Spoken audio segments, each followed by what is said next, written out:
Welcome to the Unsung Sheroes Show.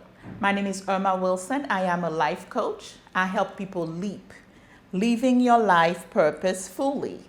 The purpose of this show is to put the spotlight on an array of phenomenal women that are doing great works in the community. We're going to bring them in. They're going to come with inspiration, with love and motivation to help us moving forward in our life. Thank you so much for joining. Please like, share, and subscribe to our channel. Thank you.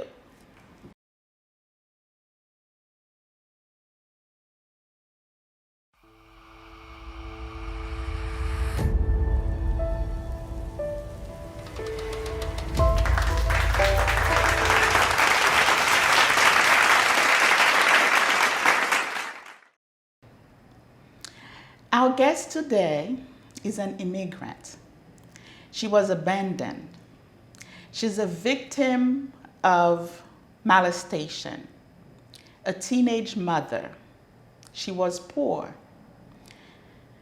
Notice I said she was. She was a welfare recipient, a janitor. Multiple marriages failed. A wife, mother, family nurse practitioner, CNA, registered nurse, homeowner, doctor of nursing practice, educator, professor, philanthropist, the CEO of the Dr. Johanne Foundation, God's servant, and she's still becoming. Please welcome the incomparable Dr. Johanne Lewis. Hello. Hi, darling. Welcome. Thank you. It's Welcome. so wonderful to be here. I am so honored, first to be your friend, to be in your presence, in your midst, shaking and moving with you. I am very honored. I'm double honored today because you're sitting in my seat, opening up the Unsung Sheroes. What better person to do so? I wanted to do your bio. Your bio sounds very professional, beautiful, and the Johanne today. Right. I was very surprised when you put this on Facebook. I got it right from Facebook. Yes, I remember that day. And this is what that's what I admire about you. I was filled with emotion when I read it. And the fact that you can be so open without dropping a tear just amazed me because I can do it. So I appreciate that about you, your openness, your transparency. There's no pretense. There's no, it is what it is. It is what it is. It is what it is. It's my motto. So my first question to you is, what kept you motivated all throughout your life to reach your goals in your career as a woman? Most importantly, caring for your family? That's truly an excellent question. Basically, from a very early age, I was introduced to God. So I always had that foundation. I always had that faith. I always had that hope. No matter what I was going through, I can always just reach to God, and I knew that He would carry me through. So He never promised a life without adversity. As well as you know and I know, we go through life and different things happen. But if we have that foundation of faith, we can go through anything. And just sitting here, actually, just listening to what you were reading, it really takes me aback, and it's about me. And that's just some of the things that I went through to get here, and still going through certain things. You don't reach a level where life just stops. So basically, the way to answer your question is just having that foundation and that faith in God, and just understanding that He will carry you through anything. That's awesome. Faith in God is important. I understand that. I can see where the strength comes from. When your strength comes from the Lord. Woo! You just came from Florida. celebrating your mother's 80th birthday. Yes, yeah. How does an aging parent fit into your life, your very busy life? Well, it's interesting because at this time, yes, I do have that aging parent who's 80. I do have an older daughter who's 36. And I have a younger son who's 14. And then I have two in the middle, plus the husband. So there's a lot going on. So with the aging parent, basically, there was a concern of falls where she was living before. So we went to Florida. We moved her from her second floor to now a one story. And now she's doing better in the one story. And she just celebrated her 80th. So we just threw her a very nice birthday party. And she just seeing the smile on her face, because my story comes from my mother, because without her, I can't be who I am today. And so I wanted to honor her. And not many of us live to be 80. She was an immigrant. She came from Haiti. She left us in Haiti and sent for us, and she worked to the bone. I remember just her working 24 hours a day. And so a lot of the things that we experienced, maybe it's because she had to work so hard. She wasn't present because she had to work so hard to make a better life for us. And so at this point in her life, I just wanted to just honor her a bit. And, with her being elderly, there are things, me being in Pennsylvania, her being in Florida, we just always have to be vigilant. And it is time consuming on my end, because I want to make sure that everything is okay with her. And I have to make sure that everything is okay with my immediate family also. Yeah. Wonderful. I see a pattern of blaming in this community, in the youth. They blame parents for a lot of stuff. With your past, with the molestation, with the being all that was hard, coming up into this life to come to become Dr. Johanne, is there any doubt in your mind that, have you had a different set of parents? Would it be different for you? My mother is one of the best, if not the best person that I know. And things that happened throughout my childhood, throughout my life, is not because she wasn't a good parent. It's just that there are bad people out there that do bad things. And whether you have a great parent or a horrible parent, things can happen to you. Things can happen. My mother, because she had to work so hard and so many hours, maybe certain things did get past her, and where she couldn't pay that much attention to it. But at no time at all did I feel that she was to blame for anything that occurred in my life. Actually, because of her, it made me want to study harder. It made me want to work harder, because I wanted a better life. I didn't want to work as hard as she did. And so she motivated me, and plus, just her spirit, the fact that she introduced us to God, allowed us to have that foundation. And so her spirit always carried me through in any situation. She just is an amazing woman. And I truly believe, given if her circumstances were different, she would have been so much more tremendous in her life. But she dedicated her life to us. So there's no blame there at all when it comes to her. Awesome. That's a blessing. Yes. That's a blessing. And for her to raise you and still not be bitter, because pain and hardship tends to harden people. So it's good to see that you came out as jolly in life and cheery. She's my biggest cheerleader. Everything somebody's doing, she's on Facebook Live. The Dr. Johanne Lewis Foundation is doing great things in the community. Tell us a little bit about JLF. Oh, absolutely. I always want to talk about JLF. So as you know, Miss Irma, Coach Irma, JLF, I don't think would be formally in existence if it wasn't for your encouragement and for my husband Joel's encouragement, because the work that I was doing in the community before JLF, I was very satisfied with. I started off as a teenager with the International Fund for Animal Welfare, just raising funds for the protection of animals, you know, calling people abroad. Oh, those were the days.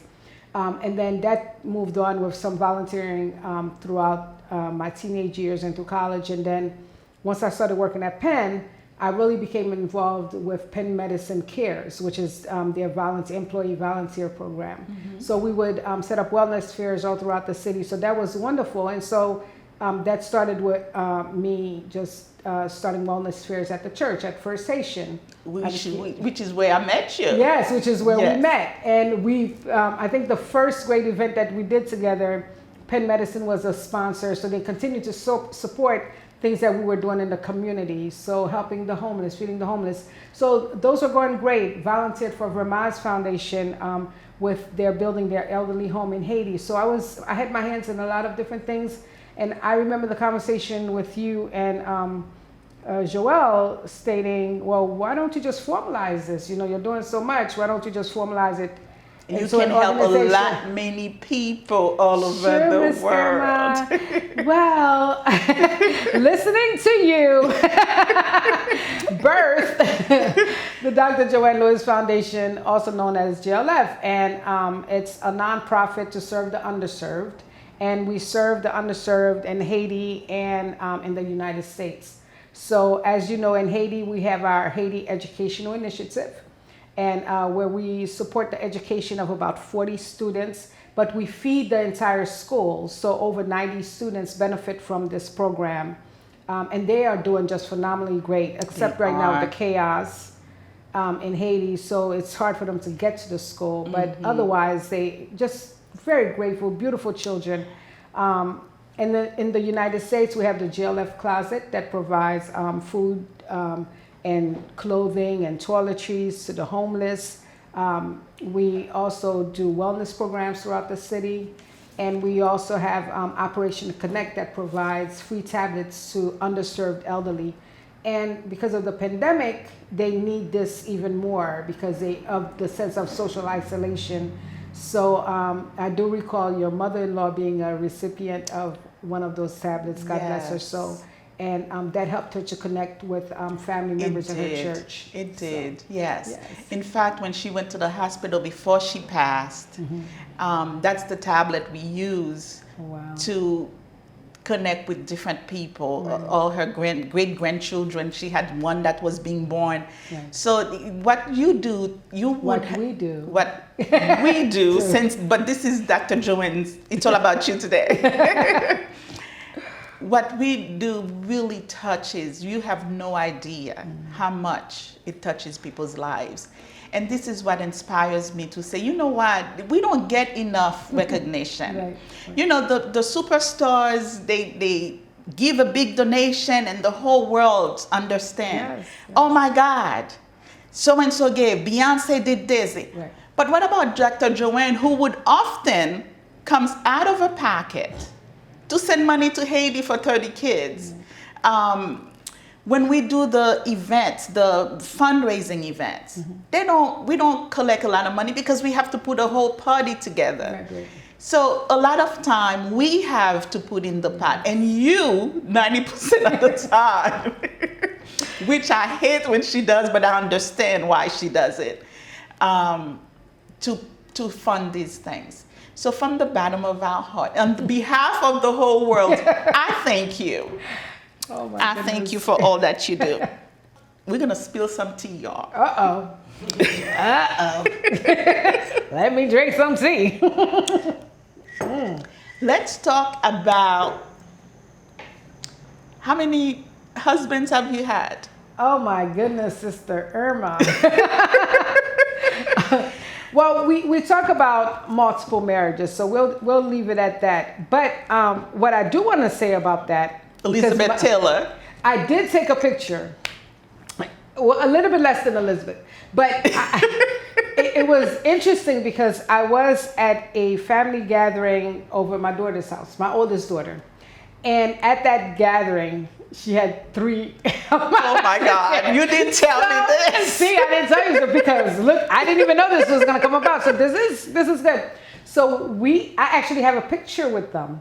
All 3 husbands? Yes, absolutely. And because, people, see, I live my life a little bit differently. I'm not ashamed of the fact that I've had failed marriages because I've actually kept a friendship with my ex-husbands.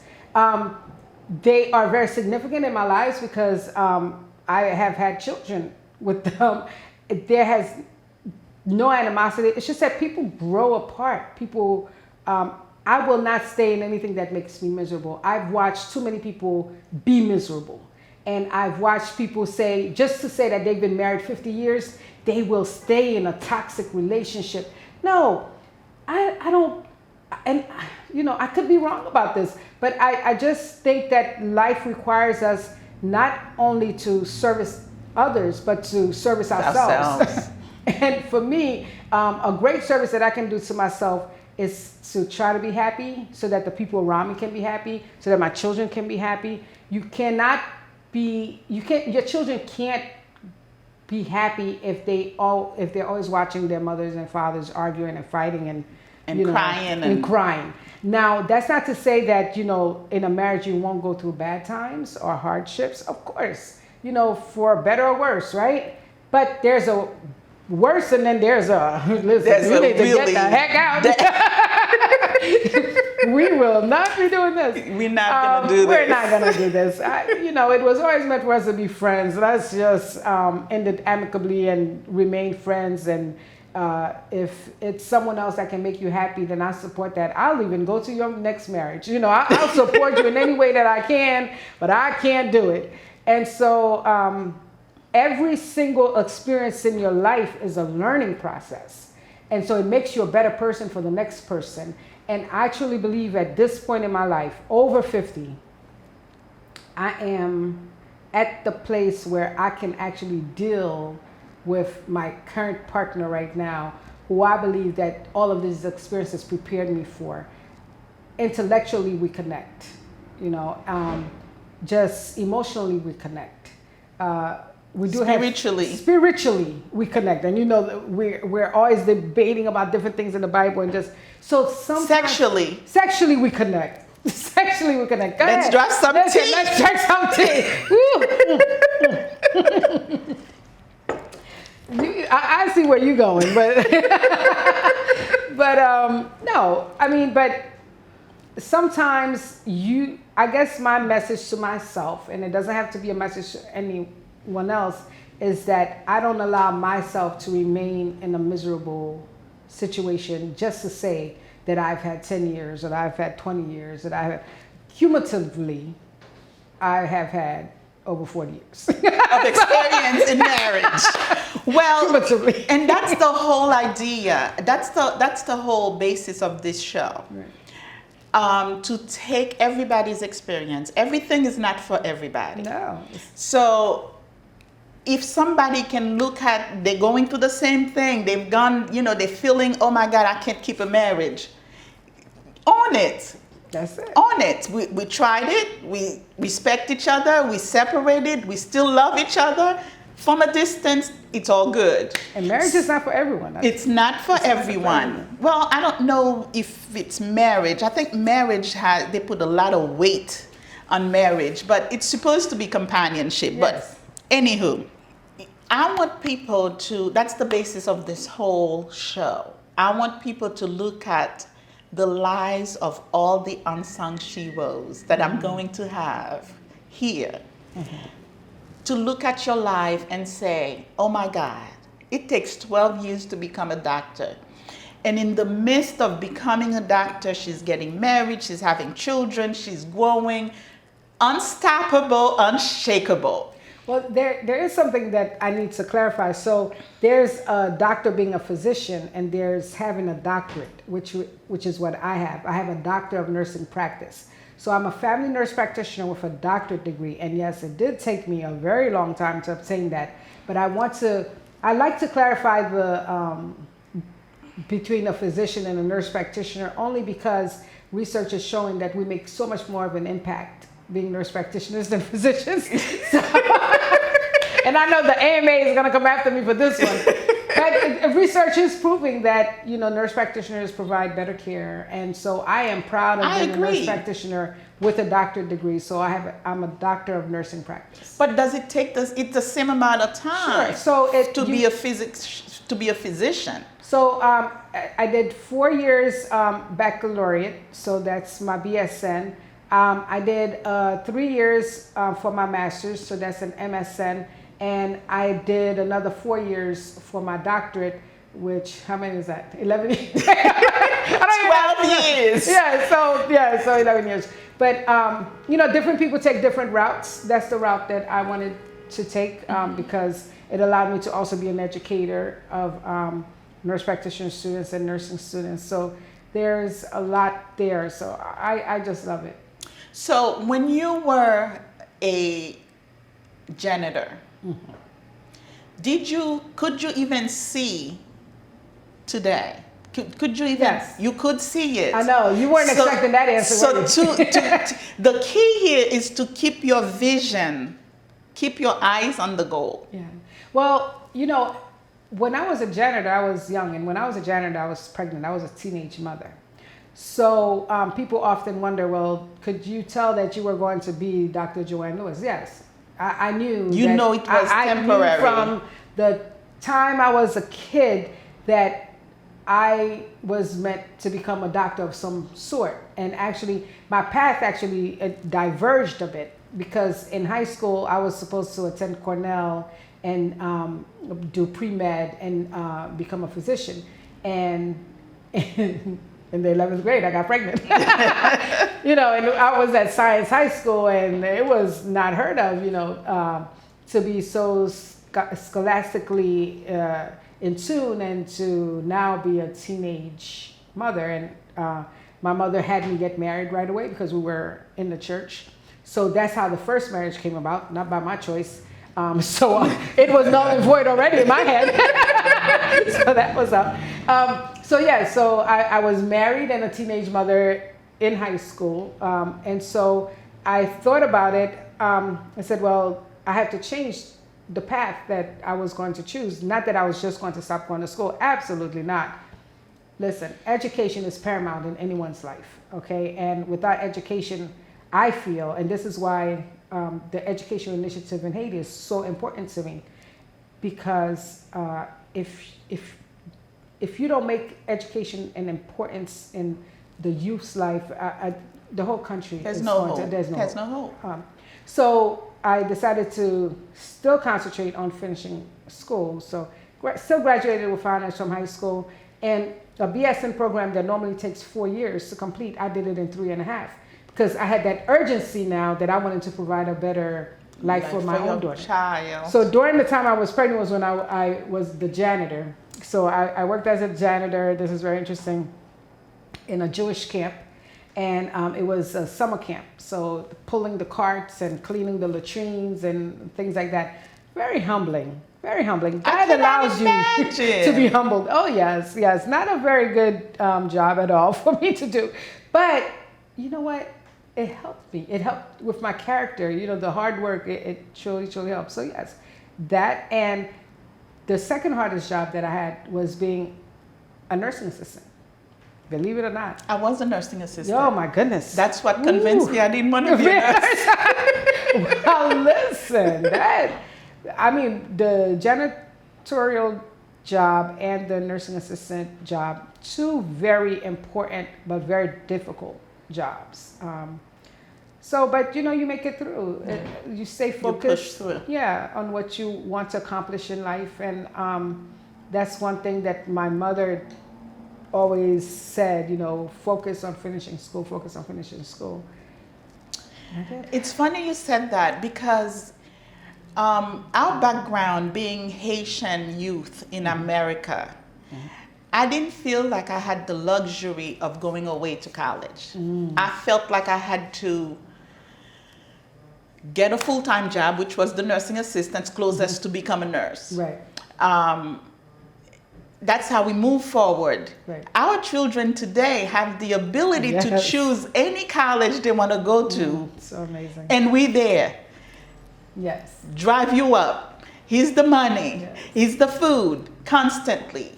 And they have no idea They have no idea. how much these opportunity would have, we probably would run the country. I'm telling you, my third daughter is at Penn State, and she's having the time of her life. And I'm just like, enjoy it, savor every moment. My son, he's in the marching band at Upper Darby, and I'm there. I am, because I didn't experience that, right? So I'm sort of living vicariously through them in a sense, because on Tuesdays, Thursdays practice, Friday games, I'm there cheering him on. Saturdays championships, so I'm there. Like, I want to be present at every moment for them, and I encourage them to just savor the moment. You just don't know what this opportunity means To have your mother's support and the finances, and I mean emotional support, financial support. Yes. We there, a phone call away. Yes. We weren't allowed to talk about most other things in our life, but that's a whole different show. That's a whole different show. We will drop the T on that one day. Right? So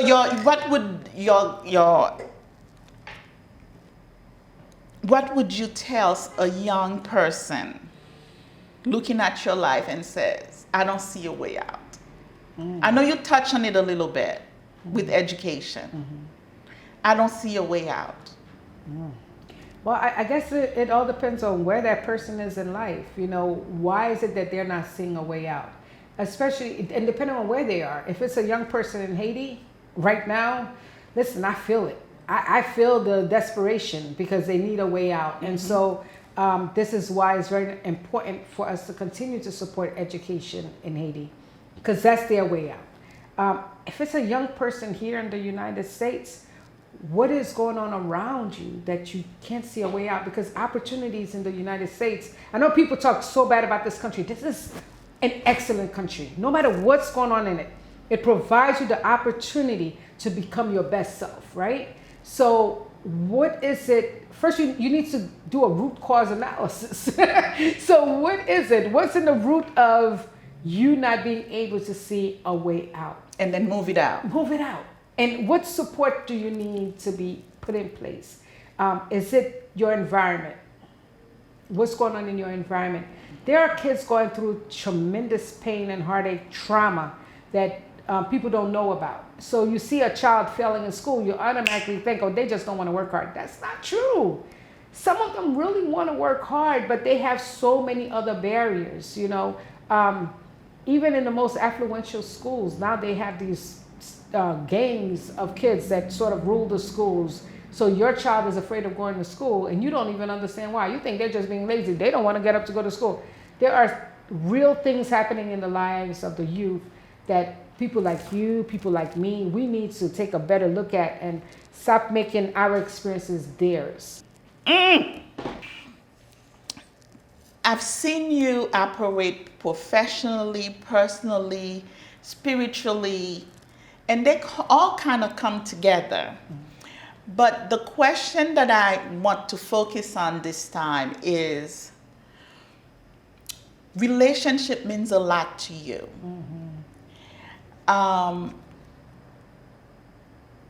Why do you think it is important to cultivate these relationships? Because I can even have an example. I think after the first gala, I said, oh my God, this is not good. I don't know where I'm going with this relationship anymore. I'm praying on it. It really was a lot. I think we couldn't believe how big it was. Yes. And you came out and says, look, you walk away from JLF, it shuts down. That's it. And in my heart, I was grateful that you valued my relationship with you, my role in JLF and the whole nine. That's it. So Why do you think it is that important to maintain your relationships on every level? Every level, every level. It's so important to me. Before I answer that, at every gala, I know you would get upset with me because I would have these awards, right? And there's a trophy place in Drexel Hill that I love, and I would go and create all these awards for different people. And you would be like, why are you always doing this? Because you need to value people. You need to show people that you value their service, their relationship. You need to show people love. Because no one owes you anything in this life, okay? And even if they're getting paid for it, they don't owe you excellence.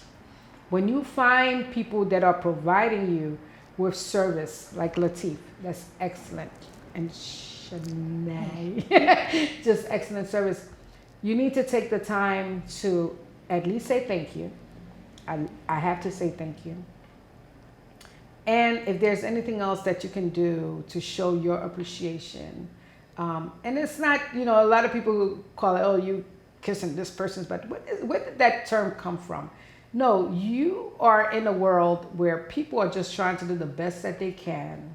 And when you find that person, such as yourself, that can come and support you in this endeavor, that it doesn't carry your name, right? What do you need to do with it? You know what I mean? But you say, this organization can serve people who are actually in need. I'm going to put my all into this.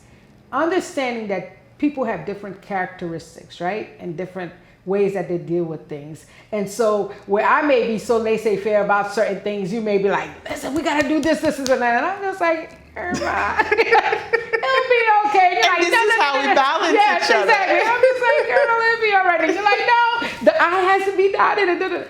And so I think part of it is understanding the differences in people. So you're different, I'm different. How can we make this relationship work, and how can we value one another with what we bring? You're supporting me, I have to support you. You know what I mean? Because that's how it's all about. We hold each other's hands and we make it through this life together, instead of being like crabs in a barrel and trying to drag each other down. So we'll accomplish so much more. The success of this, I feel, is my success, because you are so amazing and talented, and I'm so glad, this is your niche. Going to talk about us. About me, per se.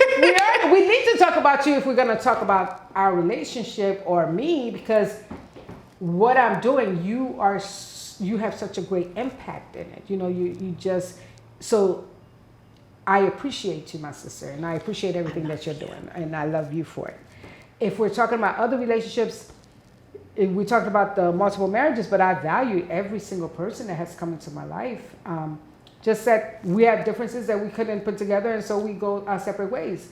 Right now with Joelle, that I feel very connected to, we've decided, it's interesting because we're starting this dialogue with Joelle and Johanne, because his brain fascinates me, and the way that he processes information and his political views. Sometimes it's like 4 o'clock in the morning and we're going at it because we have such difference of opinions about different things that are happening in Haiti and the United States, and we're just talking and dialoguing. So we're going to start this conversation that people can also experience. But in everything, you have to value everyone in your life, and that's what God asks of us. And so this is what we should do. Be thankful each day. Call someone, find out how they're doing, that sort of thing. Well, I'm thankful for you. Well, I'm thankful for you. Because there are times when I call or you call and I don't even have an expectation what we are going to talk about. Yes. And then after I hung up the phone, I said, oh my God, I needed this conversation. So I needed Likewise. my friend. I needed to talk to my friend. Where we can be with no judgment. No judgment. And that's That is important. That is very important. No judgment. Yes. So many intricacies that a lot of people, not even sisters, my sisters probably don't know about me. Right. But because So we have so much in common, it's easy to talk. And every woman need a girlfriend like that. Yes. Absolutely. I'm your girl to the Oprah. Hey, there you go. Am I your Oprah to the Gail? You can be my Oprah to the Wait, Gail. I may be your Gail and you're my Oprah. I don't know. Well, I don't know. Dr. Johanne has a lot of money. No, she doesn't. Do not listen to that, people. I know she does not. We'll see. This is a very heavy question for me and for all of us in this time, around this time. Recently, we've been dealing with a lot of mental illness issues among our youth. What is your take on how we can address this issue without putting a stigma to it? You know, that's an excellent question because we're dealing with two different cultures, right? So America has acknowledged that mental health or mental illness is real. They have DSM now 5, I think, where the diagnostic tool that they use. So it's very real. Depression, anxiety, bipolar, schizophrenia. It's a very, very real. You cross over to Haiti and there's mental illness, but they blame it on other things. They blame it on voodoo. They blame it on not even in Haiti. Some places here too. Haitians would say to me, "Oh, it's the spirits. It's bad spirits." The Haitians here, you mean? Yeah. Yes. No, I understand, and I think it's lack of education. You know, and anytime something happens where the person is mentally ill, it's not really addressed properly because they blame it on other things, and I'm just like, no, that's schizophrenia. That person is walking down the street talking to themselves. It's not because they have voodoo or whatever the spirits, but it's schizophrenia. It can be managed, counseling, medication, you know. And so that's the medical side of me. I just can't understand why we're not taking mental illness seriously in the Haitian community. Children are suffering. There are children that have been traumatized, okay? You spoke about molestation. Well, I truly believe that if I were living somewhere else, I probably would be crazy. But because living in America allows you access to counseling services, to different types of support, if you're able to obtain those, because I think there's a lack of awareness that these services actually do exist, that just being more educated. Mental illness is real. The children, especially middle school age children, are going through so much more. Their sexual identity, okay, that they're struggling with. They are going through a lot of anxiety, depression. There's the pandemic that just kept them so socially isolated that some of them are not even ready to return back to in-person school. There's bullying, you know, that causes a lot of this anxiety and panic. Even as adults, we feel it, you know, the anxiety and the panic. Just imagine these children, how they're going through. So I know this is for everyone, but especially in our Caribbean population, I just want there to be much more of an awareness that we need to address these issues, especially in our youth and even the elderly. I was at church, when was it, last Sunday, and one of the elders there said, Dr. Johanne, when are you taking us out on an outing again? Because I really miss that. Aww. Yes, and I remember I used to take them like on school buses to PCA. They used to have like these big functions for them, and they're socially isolated. Some of them don't have family, and so you remember when we went to the Lancaster, yes, the Jesus show. The Jesus show. That was so gorgeous, great. Beautiful. Everybody had a great time. Having an outing for different people to socialize. So mental illness is real. I know that you, as the director of the foundation, you are putting together a walkathon to raise more awareness around mental health and mental illness. You know, 69th Street, if you go down there, all the homeless. That's where my office is. Yeah, that's where your office is. So I look down, they all down there, drug, barely can standing there, you know. Yeah. So it's real, it's in our face, and we cannot hide it anymore. No. We cannot shove it under the rugs it's anymore. in our children. It's in our children. We need to identify it. Don't just beat it away. Yes. Haitians have Haitian parents especially think that they can beat everything away, and you can't beat a child everything away. You know? There's a term that they used to use. My mother would say, "Oh, ou bien passé. Yeah. Meaning, you are better than me. Yeah, yes. No, I'm not. I'm feeling like crap. I'm Exactly. not better than you right now. I'm sad. I'm lonely. Yes. I can't sleep. If you see your children start experiencing lack of appetite, lack of sleep, just being more withdrawn, you need to pay attention Pay to some of attention that, to it. Absolutely. And get them the help. Get them the help, because sometimes we think we can talk them through. Yeah. We can't. We're not the professional. We don't have the tools. They won't open up to you. They're not. That's another thing. Before I let you move on, we really have an epidemic right now going on. We with weed, okay? Yes. Listen, Irma, it's very serious to the point that we actually have a disorder now, okay? Cannabis use disorder that's been identified in the psychiatric journals right now. Wow. Yes, because it has affected the youth, especially physically. It's affecting them emotionally. It's affecting them psychologically. Some people rather give up an opportunity for a job than to stop smoking weed. So it's not just recreational use, yeah, we just want to chill out on the weekends sort of thing anymore. Mm-hmm. Some of our youth are smoking this every single and day. It's impacting their daily lives and their opportunities for success. Even interaction. Oh, yeah. Some days you talk to them, they're sweet as pie, they're cool. The next day, it's like, I just asked you a question, what happened? Driving down the street, if your window's down last summer, I said, my God, I'm not even smoking the thing, but it hits you so hard that I feel like I'm about to get hot. Yeah, we really have to pay attention to that and wonder why it's become so available to everybody. Especially in certain communities. We just think, okay, well, they're making it more legal, more accessible because they're tired of incarcerating, black people for a small amount of weed. No, it has to do more with that. Yeah. And I won't start with my conspiracy theories, but, any parent should be really weary of their children being more focused on smoking weed than excel in their education. Yeah. I'm glad you brought that up. Even church kids are smoking these weeds. Yeah.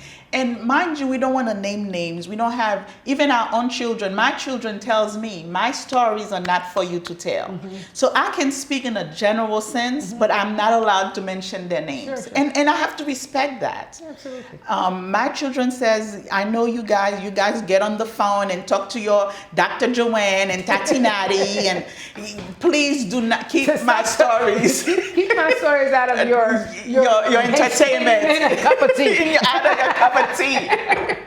So we're going to give them that respect, but we do need to acknowledge, parents, you're not alone. It's all of them that's doing it. Yours is not better than ours. Ours is not better than yours, and vice versa. So we put that out there. The Unsung Sheroes will not mention their children's name.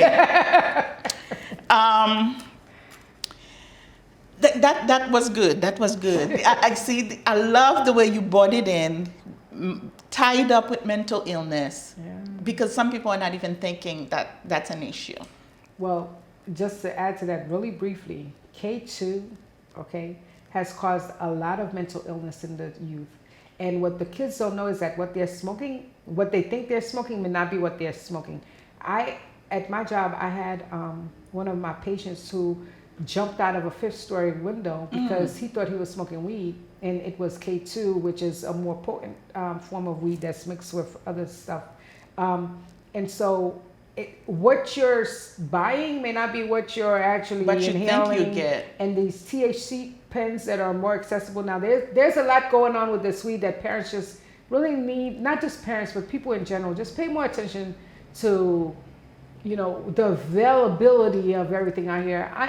Listen, if you need to take medical marijuana for whatever reason, because it does help with some anxiety, depression, whatever, but I'm talking about the daily smoking of marijuana that now can cause lung injury, just like anything else, can cause cardiac problems. So just really be vigilant when it comes to that and watching out for your children because it's so accessible to them right now. That's all. Sorry. Thank you for that. So this is good information for people to have conversation that we are going to have to normalize all these things, to make it okay to talk about them respectfully, Right. but it's okay to talk about It's them. okay to talk about.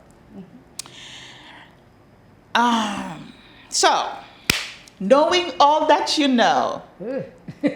being all that you are, what would you say? And you give us this beautiful picture of your baby picture, your young picture.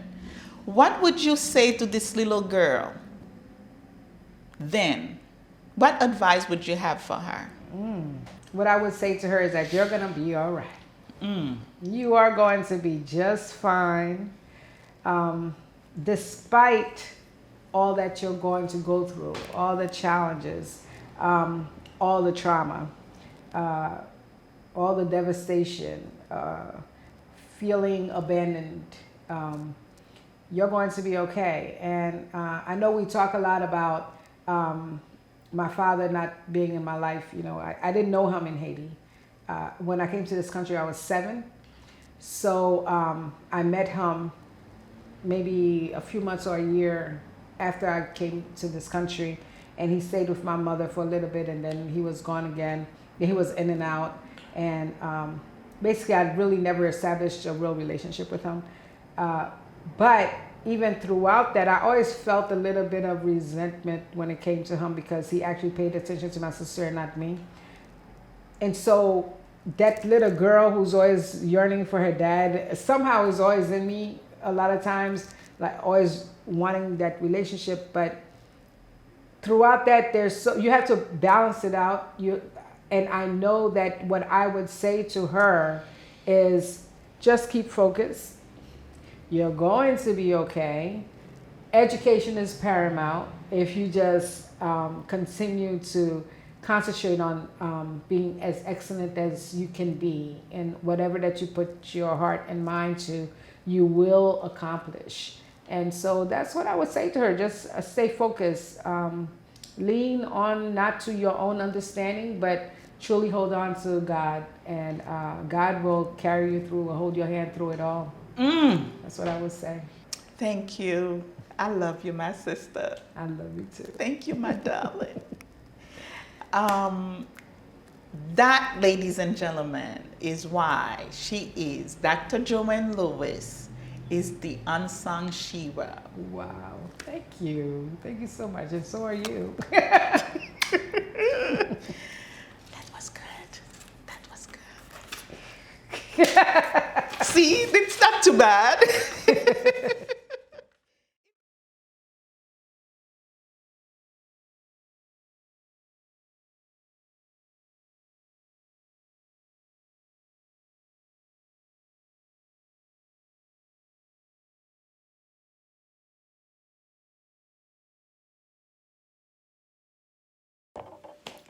Hi everybody, Coach Irma here. Welcome to my channel.